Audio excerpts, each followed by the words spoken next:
जोङो खौसेथि बर' सुबुं आफाद आरो बर' कसारि वेलफेयार अट'नमास काउन्सिल मोननैजों जथायै दिनैनि हाबाफारिखौ खुंफुंदों।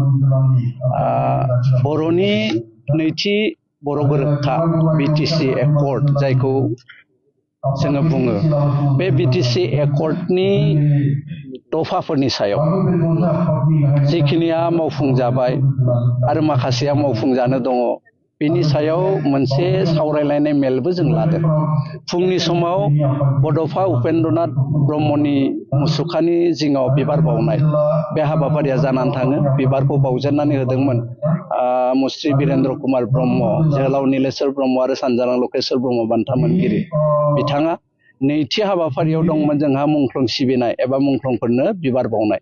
बे हाबाफारिखौ जागायना होदों बर' कसारि वेलफेयार अट'नमास काउन्सिलनि मानगोनां लेङाइ मासिगिरि सृजन बसुमतारी बिथाङा।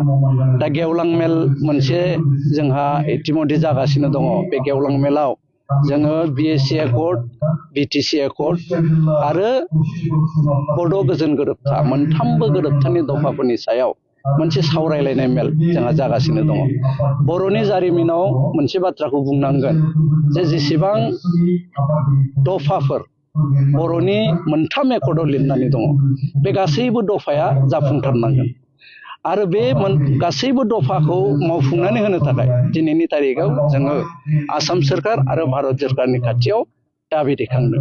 बिटिसि गोरोबथानि जाय दफायाव लिरनाय दङ कार्बि आंलंनि बर'फोरनि एसटि हिल स्टेटास होनाय, बे जाफुङाखै दिनैसिमबो। बेखौ जाफुंहोथारनांगोन आरो बर'नि बिटिसि एकर्डनि जोहै जि मोनसे बिटिसि क्रिएसन जादों, बे बिटिसिया बर'नि थाखाय मोनसे बिथा। जोङो दिनैनि तारिखआव बेखौनो खौसेथि बर' सुबुं आफादनिफ्राय बुंनो लुबैयो, बर'नि जारिमिनाव जे मोनथामबो दफाहा मोनसे बेसेन गोसा आरो मोनथामबो दफाखौ जाय बिथांमोना खालामदोंमोन बै बिथांमोनखौ गोसोखांनांगोन आरो बिथांमोनखौ साबायखर बावनांगोन। बर' रेजिमेन्टल' होननानै नङा, बेनि अनगायैबो गोबां दाबिफोर दङ। बे गासैबो दाबिफोरखौ जाफुंजानायखौ जों लुबैयो आरो बे दाबिया जोंना थाबाय थागोन। जे खौसेथि बर' सुबुं आफादनि जि दाबिफोर, दाबि मोनसे फारिलाइ दङ, बे दाबि सनदखौ मावफुंजाजोबनायखौ जों लुबैगोन। बर'नि जारिमिनाव बर' रेजिमेन्ट बिनाया गोदान बाथ्रा नङा। बे खोब गोजाम मोनसे डिमान्ड आरो खोब गोजाम डिमान्डखाय मावफुंनानै होजानायखौ जों भारत सोरखारखौ नारसिनबाय थागोन।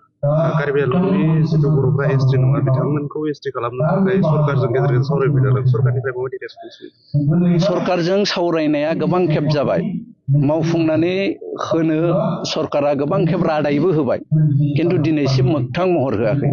जायनि थाखाय जोङो सरकारखौ सोंखारिबाय थादों जे बिटिसि एकर्डआवबो दङ, बिटिआर एकर्डआवबो दङ। मोननैबो एकर्डआव लिरजानाय दिनै 24 बोसोर जाबाय जे कार्बि आंलंनि बर'फ्रा एसटि हिल्स मोननांगौ होननानै भारत सोरखार आरो आसाम सोरखारा एकर्डआव लिरनाया 24 बोसोर खांबाय, दासिमबो मावफुङैया दुखुनांथाव।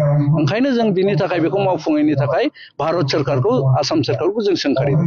बिधान सभा बिसायख'थिया जिहेतु खाथि सफैगासिनो दङ, दा बर' रायजो राजाफोरनि जौगाथायनि थाखाय नैबे खेबाव हिसाबै माबायदि दङ? जोङो बर' रायजो राजानि जौगाथायनि थाखाय थांनाय जथुम्मायाव माखासे डिसिसनफोर लादों। जोङो जिहेतु बिसायख'थियाव जों बाहागो लानांगोन, बयबो भारतनि नागरिक हिसाबै जोङो बाहागो लानांगोन। जोंनि बर'नि थाखाय जाय राजनैतिक हान्जाया खामानि मावगोन, बेबायदि राजनैतिक हान्जाखौ मदद होगोन होननानै जों खौसेथि बर' सुबुं आफादा जोङो बुंदों। आरो बेयाव अन्तत बिटिसिनि बायजोआव जि बर'फ्रा रायजो जानानै दङ, बे बर'फोरनि थाखाय खमैबो 4 MLA जोंनि बर'निफ्राय बिजाथि होनांगौ होननानै जोङो गुबुन गुबुन राजनैतिक दलफोरखौ जोंनिफ्राय जोङो दाबि दैखांदों। दाबिखौ मानियाब्ला सारमोनहा दाबिनि सायाव दाबिनाया जोंनि दायित्व जों दाबिदों दा बेखौ मावफुंनांगौआ गुबुन गुबुन राजनैतिक हान्जाफोरनि आरो दोलोनि जों बिसेसके मोनसे खोथाखौ खुलायै बुंनांगोन जों जिहेतु बिजेपिजों खाथि सोमोन्दो लाखिनानै हाबा मावदों गतिके एक नम्बराव जोङो बिजेपि दोलोखौनो बुंदों जे जोंनि गोसो बायदियै जोंनि खामानिफोरखौ मावफुंनानै होआबा एबार जों नोंथांमोनजों खामानि मावा बे बाथ्राखौ जों इतिमध्ये बुंदों आरो बिभिन्न लेभेलाव चर्चाया जादों आरो मानगोनां बिजेपिनि दैदेनगिरि बिथांमोनहा जोंनि दाबिखौ मान होनानै हाबा मावनायनि खोथाखौबो बिथांमोना बुंदों जिहेतु बिसायख'थिया एसे सम दंबावो जोङो गोबां खेब हयथ' रायलायनो मोनबावगोन जोङो आसाबादि जे जोंनि बिटिसिनि बाहेरानि बर'नि जौगाथायखौ नायनो थाखाय अन्तत नैबे बिसायख'थियाव जों जोंनिफ्राय जोंनि लुगैनाय बायदि मावग्रा जोङो बिजाथिफोर मोनगोन सासे एमएलए बिबाय थादों नोंथांमोननिफ्राय बर' हिसाबै जि जायगायाव अबेयाव होगोन गलाघाटआव होगोन ना धेमाजियाव होगोन जोङो दासिमहालागै बे समस्तिखौ डिफाइन खालामाखै जों बिजेपिखौ बुंदों बिजेपिजों जिहेतु जों खामानि मावबाय थादों जों बिजेपिखौ सिदायै बुंदों बर' बिजाथि नांगौ जोंनो दा बिथांमोनहा जुदि होनोबा बिनि उननि सरसाया बबेयाव जों बिगोन बे बाथ्राखौ जों डिसक्ल'ज खालामलायथ'वाखै खिन्थु जोंनियाव मोनसे एसेसमेन्ट दङ जिहेतु गोबां समस्तियाव बर'आ देरहानो हायो दिनै बै समस्तिफोरखौ जोंनि बर' मानसिखौनो बिजाथि होनांगौ होननानै जों बुंबाय थादों